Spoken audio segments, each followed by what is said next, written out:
Welcome to Sparks of History, where world history and Jewish history meet. We're extremely pleased to have with us today noted author and lecturer, Rabbi Evan Hoffman.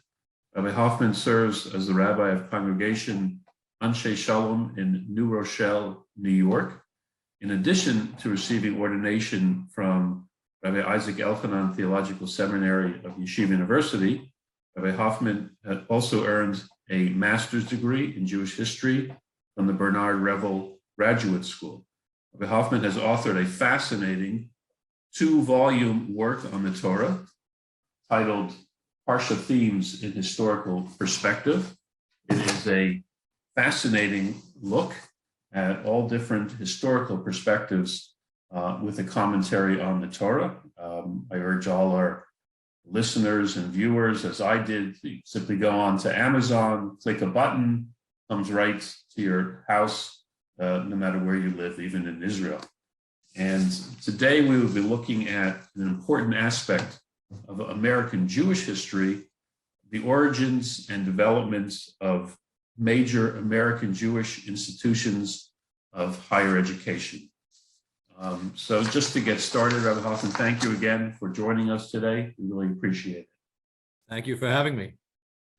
Generally speaking, what was the landscape like of American Jewry in the late 19th and early 20th centuries? Okay, so as it pertains to the growth of institutions of higher Jewish learning, America was a wasteland for a long time. You know, the Torah says, Lo ma'aver layam, it's not across the ocean. Well, it was. The first Jews came here in 1654. There was no real ordained rabbi until 1840 when Abraham Rice moved to Baltimore. Before that, it was just chazanim of the Sephardic and early German period. And rabbis came to this country starting in the 1840s in a significant number. And we'll get to a discussion of whether they were real rabbis or they were imposters. But people of some learning were here mid-century.